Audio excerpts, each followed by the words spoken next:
Olá, sejam muito bem-vindos ao GinecoCast, nosso espaço colaborativo para discutirmos temas relevantes e informações seguras sobre ginecologia e obstetrícia. Eu sou a Ana Carolina.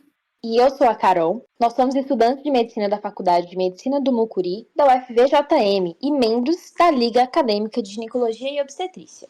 No episódio de hoje, vamos falar sobre uma condição que afeta cerca de 8 milhões de mulheres no país e impacta significativamente sua qualidade de vida, a endometriose.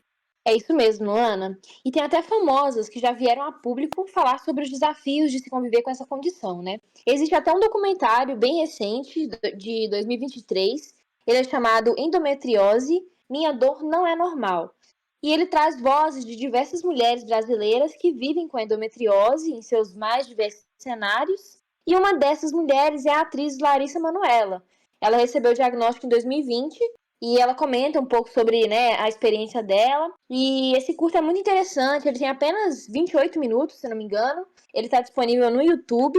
E aí, gente, nossos ouvintes, fica a recomendação para vocês, viu? Muito legal, Carol. Como vimos, esse é um tema que vira e mexe aparece na mídia, né? E para falar sobre esse tópico tão importante, é claro que não estaríamos sozinhas aqui hoje. Vamos receber pela segunda vez no GinecoCast uma convidada muito especial. Ela é médica pela Faculdade de Medicina de Petrópolis, ginecologista e obstetra pelo Hospital e Maternidade Carmela Dutra, pós-graduada em cirurgia minimamente invasiva pelo Instituto CRISP e em histeroscopia pelas Ciências Médicas de Minas Gerais. E também é uma figura muito importante em nossa querida FAMUC, onde atualmente é coordenadora da nossa Liga de Ginecologia e Obstetrícia e do curso de Medicina. Seja muito bem-vinda, doutora Clarice.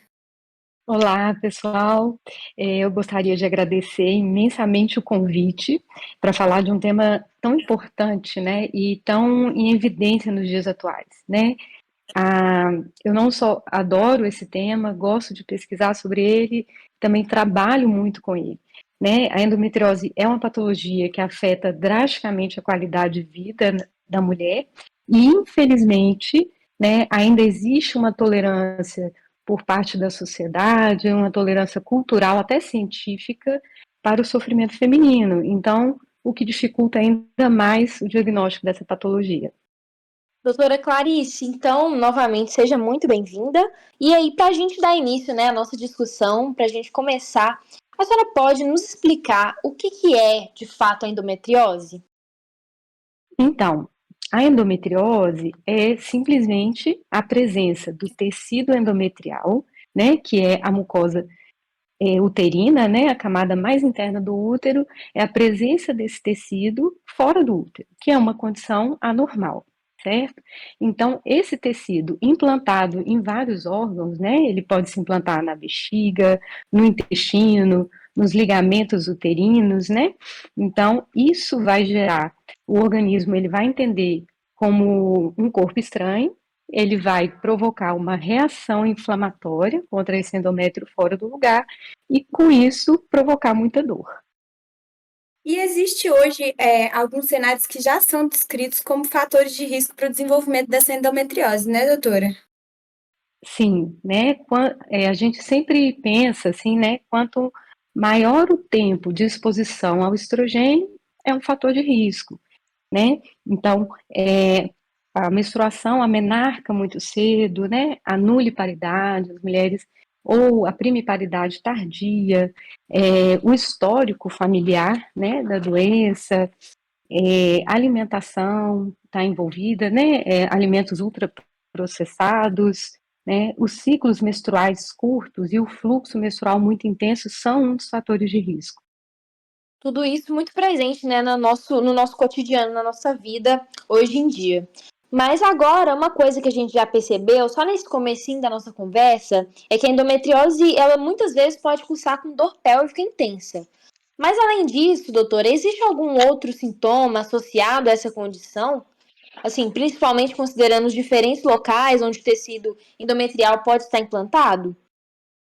Sim, né, nós temos vários sintomas, é uma doença, né, ainda muito enigmática, tem inúmeras formas de apresentação, né? Também isso gera uma dificuldade em fechar o diagnóstico. Então, assim, também ela está muito relacionada onde o tecido endometrial se implantou. Por exemplo, o tecido endometrial implantou no ligamento uterino.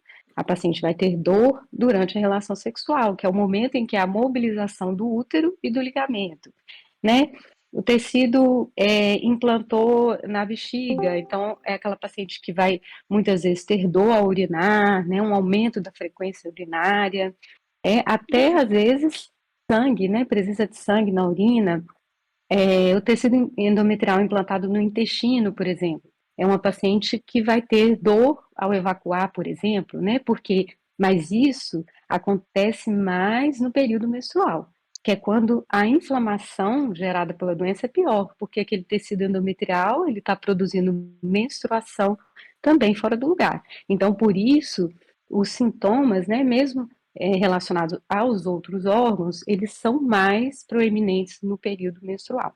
E também a implantação no peritônio, por exemplo, é aquela paciente que tem aquela dor pélvica crônica, né, muitas vezes constante, com piora no período menstrual. Perfeito. A apresentação é bem variável, né? Como a gente pode ver, é até difícil aí que a gente fala de se dar o diagnóstico, né? Tem que ser bem investigado. E para falar disso, como que é feito, doutor, o diagnóstico da endometriose? Existe algum exame específico para que nos ajude a diagnosticar?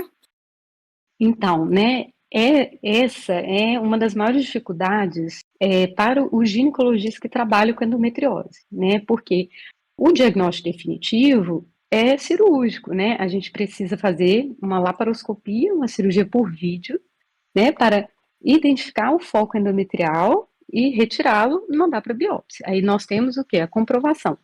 Porém, hoje em dia a gente não faz mais uma laparoscopia diagnóstica, né? Quando a gente decide indicar uma laparoscopia, já é para resolver a doença. Então, a gente precisa, o que a gente tem? A gente tem exames que podem sugerir fortemente a presença da doença, associado à história clínica. Os exames, os melhores exames hoje são ou a ressonância, né? Lembrando que tem que ser a ressonância de abdômen superior e pelve, e ultrassom transvaginal com preparo intestinal para pesquisa de endometriose. E aí o nosso desafio o radiologista, ele precisa ser treinado para conseguir achar as lesões de endometriose, porque não é qualquer radiologista que sabe encontrar, é uma lesão completamente atípica, né? Então, nós temos a dificuldade de fazer o diagnóstico, né? Porque a gente não faz diagnóstico definitivo, a gente não faz a cirurgia para isso, e nós temos o obstáculo do radiologista, que precisa ser especializado em endometriose. Bom, então agora que a gente já sabe um pouco sobre o que é a endometriose, né, e todo o seu processo diagnóstico, em relação ao tratamento, doutora, quais são as opções que a gente tem hoje? Então, pessoal, a gente tem que entender bem a doença, né? Então, nós temos tecido endometrial fora do útero, né? E ele cicla e menstrua, causando um aumento da inflamação, causando dor. Isso, né, é sustentado por um ciclo, né? É um ciclo menstrual normal da menarque. Então, como é que a gente pode atuar nessa doença? O ideal é a gente tentar fazer um bloqueio ovariano, né? Com isso, eu consigo diminuir a produção do estrogênio ovariano, né? Que é o estrogênio, é o principal combustível para essa doença.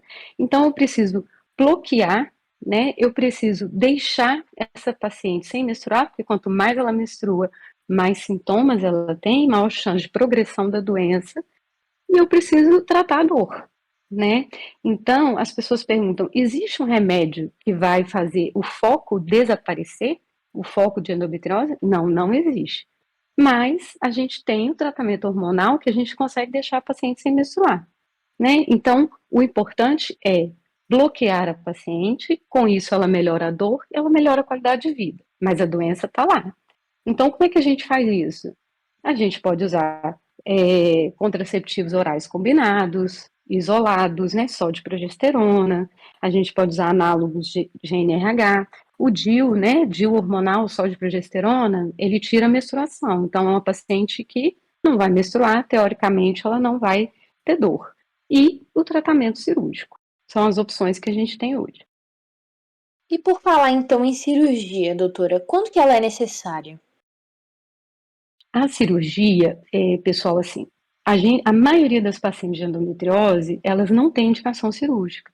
A gente consegue melhorar com um tratamento clínico, né? A paciente melhora a qualidade de vida, né? Então, assim, agora, quando eu tenho uma falha no tratamento clínico, né? Quando eu bloqueio a paciente e mesmo assim ela não responde, ela não melhora a dor, né? E aí eu tenho indicação do tratamento cirúrgico. Perfeito. Agora nós vamos passar um pouquinho aqui para um tema mais polêmico. Uma associação que a gente sempre vê quando pesquisamos sobre a endometriose é sobre a infertilidade. Afinal, existe relação entre as duas? Existe sim, tá, pessoal? Assim, os mecanismos, né, que a endometriose ela vai levar à infertilidade são inúmeros mecanismos. Mas a gente tem que, se vocês entenderem dois principais mecanismos, já é muito importante. Por exemplo, quando o organismo ele vai gerando aquela reação inflamatória, atacando o foco de endométrio que está fora do lugar, isso gera uma fibrose. Com isso, vai gerando uma distorção anatômica. Então, muitas vezes a trompa, ela não vai ficar ali direitinho ali em contato com o ovário, porque ela precisa desse contato, né, para ela captar óvulo para a paciente engravidar. Então, muitas vezes os ovários da paciente de endometriose, devido a tanta fibrose, eles vão parar atrás do útero. Então, não tem como, aí isso dificulta a captação do óvulo. Né? Então, assim, nós temos uma distorção anatômica importante e uma reação inflamatória importantíssima. Então, o organismo, ele reage contra o endométrio que está fora do lugar e essa reação inflamatória, ela acaba sobrando para o endométrio que está dentro do útero. Então, a cavidade endometrial acaba sendo um lugar hostil, né? Então, assim, são os principais mecanismos que vão levar à infertilidade. Então, passar para o nosso quadro de mitos e verdades. Doutora Clarice, a endometriose ela sempre causa dor? Isso é um mito, né? Assim, a maioria das pacientes, elas têm dor, tá? Agora, assim, volta e meia, a gente se depara com paciente oligosintomática ou assintomática. Muitas vezes, você vai fazer uma pesquisa de infertilidade e a paciente fala para você, ó, meu ciclo menstrual é normal, eu não tenho cólica, a paciente tem nada. Aí, quando você vai investigar, ó lá, endometriose. Então, existe sim, né, casos de endometriose pacientes sem dor, né? Isso aí a gente tem que ficar muito atento. Mais uma perguntinha então, doutora.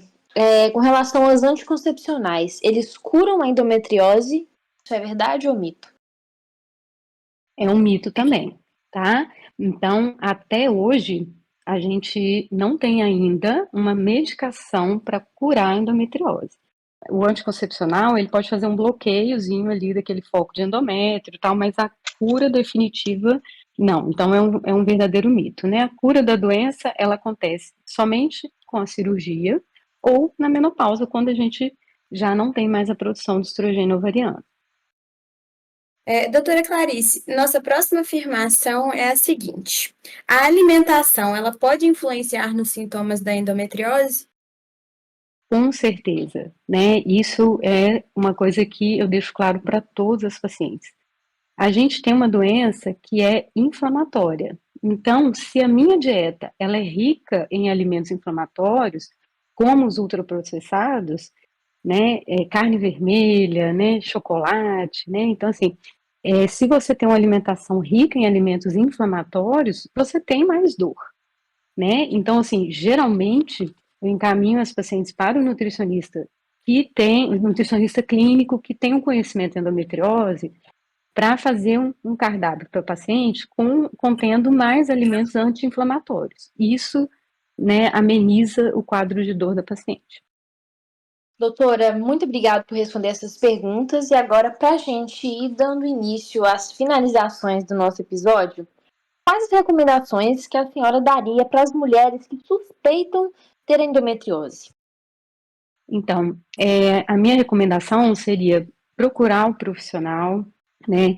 Pesquisar quem são os profissionais especializados, né? Porque muitas vezes a paciente ela pode manifestar o sintoma e às vezes o profissional não especializado, às vezes ele não identifica, né? Então, procurar o profissional especializado, ela não subestimar a dor, não achar que viver com dor é normal, né? E tentar manter bons hábitos de vida, né? Que a gente fala isso para todas as pacientes, principalmente a paciente de endometriose. Doutora, muito obrigada por estar aqui compartilhando seu conhecimento conosco e ajudando a construir esse projeto tão querido. Foi um prazer recebê-la novamente, viu? Foi um prazer enorme para mim, né? Eu que agradeço a oportunidade de poder participar desse projeto que eu acho muito legal e falar de um tema que eu gosto tanto. Muito, muito obrigada mesmo. Lembrando, pessoal, que a doutora Clarice, ela também foi nossa convidada, né, no nosso 4º episódio aqui do GinecoCast, sobre menopausa e terapia de reposição hormonal. Quem não ouviu ainda pode estar entrando no nosso perfil, lá no Spotify, ter acesso a todos os episódios anteriores, hein? Não percam. Isso mesmo. Bom, e assim encerramos mais um episódio do nosso GinecoCast. Não se esqueça de nos seguirem aqui na plataforma e no nosso Instagram, @ginecocast.famuc, para acompanhar mais conteúdos. Muito obrigada a todos por nos ouvirem e até o próximo episódio. Tchau, tchau!